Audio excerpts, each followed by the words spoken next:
सभी लोगों को नमस्कार। और एक वीडियो के साथ मैं आया हूं। इस बार हम डिस्कस करेंगे अप्रैल मंथ के इंसेंटिव के बारे में। अप्रैल मंथ का जो इंसेंटिव है, मार्च की तुलना में हमने बहुत सारे इंपॉर्टेंट चेंजेस किए हैं। मैं इस वीडियो में केवल उस चेंजेस के बारे में ही बात करूंगा, जो की पॉइंट्स हैं उसके बारे में आपसे डिस्कस करूंगा। आप लोग सब इसका नोट कर लेना। इस मंथ का जो इंसेंटिव है, इसमें हमने क्वालिटी पैरामीटर्स के ऊपर ज्यादा ध्यान दिया है, लॉन्ग टर्म सस्टेनेबिलिटी के बारे में ज्यादा सोचा है और उसके मुताबिक हमने इस इंसेंटिव स्ट्रक्चर को डिजाइन किया है। सबसे पहले जो माइलस्टोन इंसेंटिव है, उसमें कोई चेंजेस हमने नहीं किया है, क्योंकि जो मार्च मंथ का इंसेंटिव स्ट्रक्चर था उसमें रेस्पॉन्स बहुत बढ़िया आया था। आप में से बहुत लोगों ने अच्छी इंसेंटिव कमाई है, सो हमने सोचा कि यही इंसेंटिव स्ट्रक्चर हम आगे के लिए कंटिन्यू रखेंगे। अगर एडिशनल इंसेंटिव की बात करें तो 100 रुपीज पर लोन का था। अगर आप 30 प्लस करते हो तो आपको 100 रुपीज का हमने कमिटमेंट दिया था, वो कंटिन्यू होगा। लेकिन हमने जो कैपिंग था, यानी कि पहले केवल 100 लोन के लिए ये लिमिटेड था, हमने इसका लिमिट अब बढ़ा दिया है और 125 कर दिया है। और जो एडिशनल फ्लैट इंसेंटिव है, जो कि 2000 रुपये है, अगर आप 50 लोन्स क्रॉस करते हो, उसको भी हमने वैसे का वैसे कंटिन्यू किया है। जो एक्सिस्टिंग सेंटर का जो 25 रुपीज का इंसेंटिव था, हमने इसको हटा दिया है, क्योंकि हमने जो कैपिंग था वो 100 से 125 कर दिया है। और एक वजह यह है कि आप लोग जानते हो कि अभी आईए लोन ज्यादा हो रहा है और हम लोग चाहते हैं कि आप ज्यादा से ज्यादा इंसेंटिव कमाएं, तो हमने जो कैपिंग था जो 100 का, उसको हमने बढ़ा के 125 कर दिया है। लेकिन मेरा आपसे यही रिक्वेस्ट है कि अगर कोई कस्टमर को आप एक्सिस्टिंग सेंटर में ऐड करना चाहते हैं तो आप जरूर ऐड करें, ताकि आपका सेंटर साइज अच्छे से मेंटेन हो। और जो क्लाइंट मैनेजमेंट का जो इंसेंटिव है, वो पहले क्या था वही कंटिन्यू होगा, इसमें कोई चेंजेस हमने नहीं लाया है। मेंटरशिप के इंसेंटिव का 250 रुपीज हमने डिसकंटिन्यू करने का सोचा है। इसकी वजह यह है कि पहले ऐसा होता था कि कोई जब नया सीएसएम ज्वाइन हो रहा था, तो जो सीनियर बंदा उस ब्रांच में पहले से था वो ट्रेनिंग दे रहा था। लेकिन जब हमने प्रैक्टिकली ऑब्जर्व किया तो हमको ये पता चला कि अगर कोई नया बंदा ज्वाइन होता है तो केवल वो मेंटर ही नहीं, बाकी के लोग जो ब्रांच में हो वो भी ट्रेनिंग देते हैं। जो नॉलेज और इन्फॉर्मेशन है वो सारे लोगों से मिल रहा है। तो हमने सोचा कि ये मेंटरशिप इंसेंटिव रखने से कोई फायदा नहीं है, तो हमने इसको हटा दिया है। आगे चलते हैं। जो मल्टीप्लेयर था ऑडिट ग्रेडिंग का और प्रोसेस टेस्ट का, वो पहले जैसे ही कंटिन्यू होगा, इसमें कोई चेंजेस नहीं है। लेकिन जो क्लॉबैक है उसमें छोटा सा हमने चेंजेस किया है।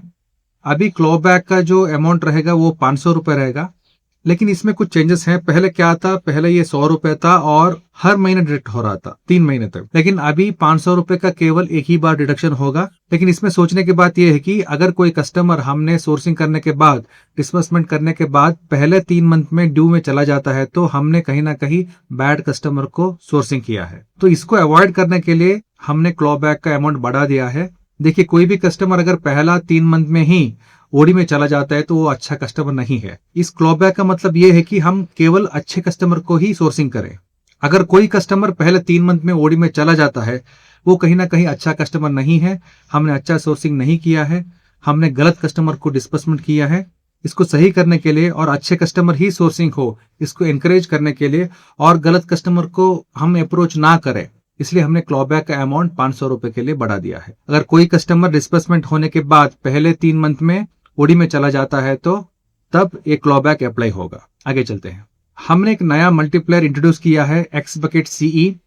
जिनको एक्स बकेट सीई के बारे में पता नहीं है वो नोट कर लें। एक्स बकेट सीई का मतलब है जितना कस्टमर का लास्ट मंथ में कलेक्शन आया था, उस सभी कस्टमर का कलेक्शन इस महीने भी आना चाहिए। यानी कि उदाहरण के लिए आपने लास्ट मंथ में 100 कस्टमर का कलेक्शन किया है, तो इस मंथ भी सारा का सारा 100 कस्टमर का कलेक्शन आना चाहिए, कोई भी ड्यू नहीं निकलना चाहिए।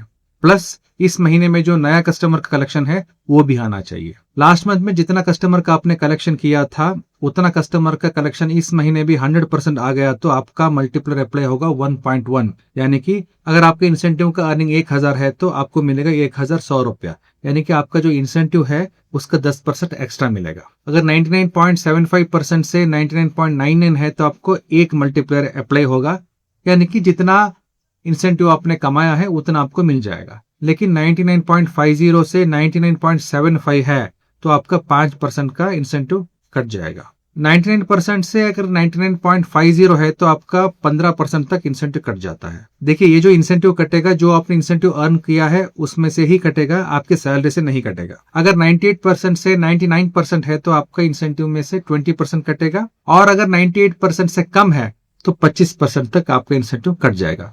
इसमें हमारा ऑब्जर्वेशन यही रहा कि आप में से बहुत सारे लोग 1.1 या 1 के मल्टीप्लेयर में ही आते हैं, तो इसमें ज्यादा आपको चिंता करने की जरूरत है नहीं। लेकिन इसमें और एक बात आपको नोट डाउन करना है, एक्स बकेट सी का कैलकुलेशन होता है ब्रांच वाइज, यानी ब्रांच का परफॉर्मेंस कैसा है, ब्रांच का एक्स बकेट कलेक्शन कैसे हुआ है, उसके ऊपर यह मल्टीप्लेयर लागू होती है। अगर ब्रांच का कलेक्शन 100% रहा तो आपको 1.1 मल्टीप्लेयर अप्लाई होगा।